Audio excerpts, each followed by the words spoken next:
Liksiyemizden devam hürmetlik vatandaşı. Bugün Çizdağ 2021 yıl 7. ayının 14. günü.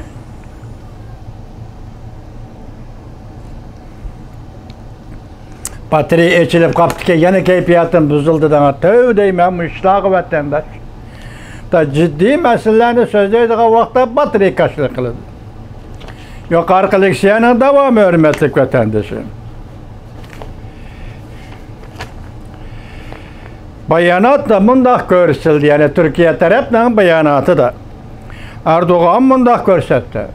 Prezident Erdoğan mundaq görsetti. Uygurlar Türk buluş süpti bilen. Çünkü onun beraber gerejdanıdır. Güllünüş ve tinçlikçidir. Turmuş keçirişi gerek. Bu Türkiye için intayim mühimdir. Bayanatı mundaq aşkarlandı. Prezident Erdoğan Reis Xi Jinping bilen birlikte telefonda söhbetleşkende mundaq görsetti. Türkiye Cumhuriyeti'nin egelik hukuku ve zemin bütünlüğünü hürmet kılıdı. Erdoğan prezident mundaq görsetti. Türkiye Cumhuriyeti'nin egelik hukuku ve zemin bütünlüğünü hürmet kılıdı. Çünkü taraf axbaratıda Prezident Erdoğan yuqur toxtalgan Uygurlarga alaqadar meseleler doğrusu da ağız açmadı. Dikkate vatandaş.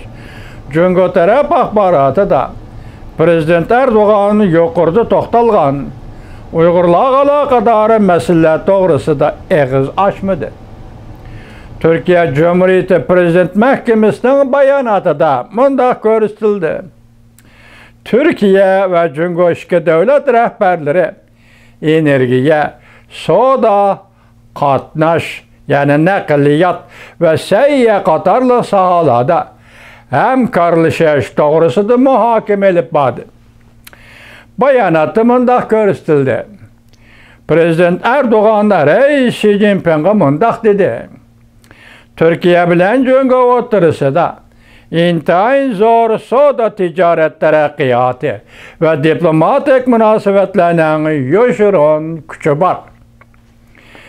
Şincan meselesi, yani Uyguristan meselesi, çünkü Türkiye münasebetlerinde söz gör mesele bulup geldi. Bu mesele doğrusu dışkı devlet oturuşu da köp ketem diplomatik maceralar bulup öttü. Türkiye'de 2 nefer siyasiyon 2021 yılı 4. ayının 5. günü Twitter'ga makale yazıp 1990 yıl Uyguristan'ın barin yazısı da yüz bergen. Kurallı qozgılanın 31 yıllığını hatırladı. Cumhuriyet'in Türkiye'de turuşluq baş elçisi bu doğru yüzünün meydanını şerhiyeligen. Türkiye Taşqi İşler Ministerliği 4. ayının 6. günü de Cumhuriyet'in Türkiye turuşluq baş elçisi Liu Xiaobing'ni çağırtıp görüşken idi. Cumhuriyet Taşqi İşler Ministeri Cavlican şu yılı 4. ayının 7. günü de muhbirlerini kütüp eleştiğinde bu iş doğrusu da mundaq dedi.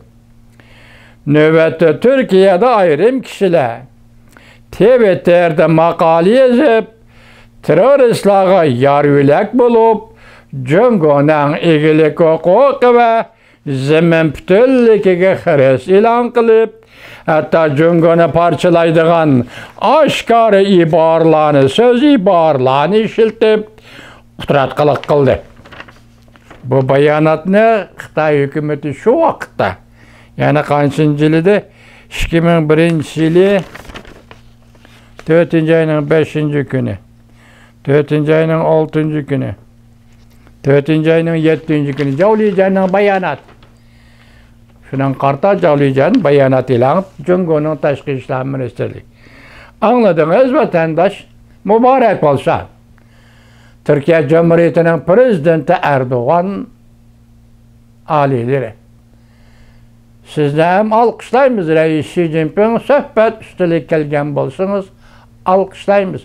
Lekin dal mushu vaqt, mushu daqiqada men bir Uyg'uriston bu davlatning a'zosi, mustamlika davlatning a'zosi sifatida, bir grajdani sifatida Rais Xi Jinping sizga aytib qo'yayki, yana tövanda muhokamada so'zlayman. Tunigun men TikTokda 4 yoshlik, 5 yoshlik bolalarning o'zining kiyim-kechaklari qachalangan so'mkalarni ko'tarib, qayoqdir bir yoqqa elib ketilayotganligini ko'rdim. Rais Xi Jinping. İnsan insonlikdan yoki vahshiylikning chekini o'zi ayirib oladi. İnsanlıktan chekini ayırıp olganda o insan buludu. Vahşilikten chekini ayırıp olganda o insan buludu. Siz bilen bugün Prezident Erdoğan'ın tilpin sohbetini alkışlaymiz.